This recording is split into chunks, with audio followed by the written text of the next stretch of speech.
Mo ń wo àwọn fídíò kan lẹ́nu ọjọ́ mẹ́ta yìí, mo dẹ̀ tún rí àwọn write up kan nípa Sheikh Foreign tẹ́ ẹ̀ sọ pé Foreign o aláìmoore ni o, Mọ́ríkàsì ló fún nígbà, Mọ́ríkàsì ló fún láwo, Mọ́ríkàsì ló fún ní kòkò bàbá sásùn, Mọ́ríkàsì ló fún nílẹ̀, Mọ́ríkàsì ló fún ní mọ́tò.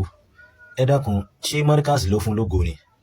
Ẹ ti gbàgbé pé ọba mi ń bẹ lókè sánmà, ọba tí ń pín ògo. Àwọn kan bẹ tí wọ́n mọ ànábì yìí, tí wọ́n mọ wá àṣìṣe lójú méjèèjì tí ó sì dáa fún wọn bẹ́ẹ̀. Nígbà tẹ́ ẹ rí pé ògo ń bẹ lára Foreign náà lẹ fi mú mọ́ra, tí ó bá sógo lára rẹ̀ ẹ ní pé àwọn tí wọ́n mọ ànábì yìí lójú méjèèjì tí ò sógo lára wọn, tẹ́yìn náà ti mọ̀ wípé ayé ò gbọ́ wọn mọ́, kí ló dé tẹ̀ sí máa pè wọ́n ká wá sóde yín?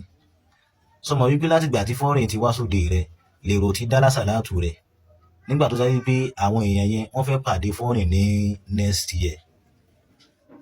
Ọba mi ní ń pín ògo, kìí sẹ́yìn lẹ fún Foreign lógo, torí kí wọ́n lè fún yàn mọ́tò, wọ́n lè fún yàn nílẹ̀ kó sì má lógo. Mọ́tò kọ́ ni ó dìtámì ògo èèyàn, ilẹ̀ kọ́ ni ó dìtámì ògo èèyàn, kò sí tó lè fọ́ọ̀mù èèyàn láyé kò lè dìtámì ògo rẹ̀.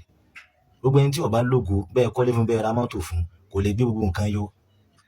Àmọ́ àwọn Foreign yẹn ògo ń bẹ lára wọn, kò sí tẹ́ fún wọn táyọ̀ onímọ̀ pé fún wọn nǹkan. Àti wípé ṣé Mọ́ríkàsì nìkan ní ń pe Foreign sóde ni? Owó òde ni Foreign jẹ. Foreign òjò òde, Foreign òsunkún òde, a máa ní Foreign gan lára gan tó máa ń pè sóde gan lójoojúmọ́. Mo rò bó ti yé. Ẹ lè fún ní mọ́tò kẹ́ fún gbogbo nǹkan, àmọ́ ẹ lè fún lógo. Ọba mi tó wà lókè sánmà òun náà ló fún Foreign ní ògo. Àwọn nǹkan yìí ṣẹ̀ṣẹ̀ máa ṣe bẹ́ẹ̀ ṣe fún bàbá wa Sheikh Al-Labib náà nìyẹn, nígbà tí bàbá sọ òdodo tí Foreign náà sọ yìí náà nísìnyí ló ti dọ̀tá yín. Òpònú ẹ̀yin tẹ̀sí wà online yìí kò sí èyí tí ó lè dá òde lẹ́nu yín tí ó ra àwọn èèyàn ń bẹ̀.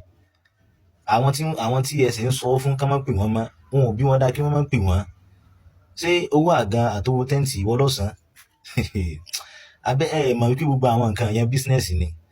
Ẹni tó pe Foreign sóde business ló fi ṣe. Toró ti mọ̀ wípé at least owó àga àtowó tẹ́ǹtì òun ò rí lára Foreign. Nígbà tí Foreign bá ń yan ànábì, ẹni tó pe Foreign náà bọ́ síta, òun náà ra máa fẹsẹ̀ rájú.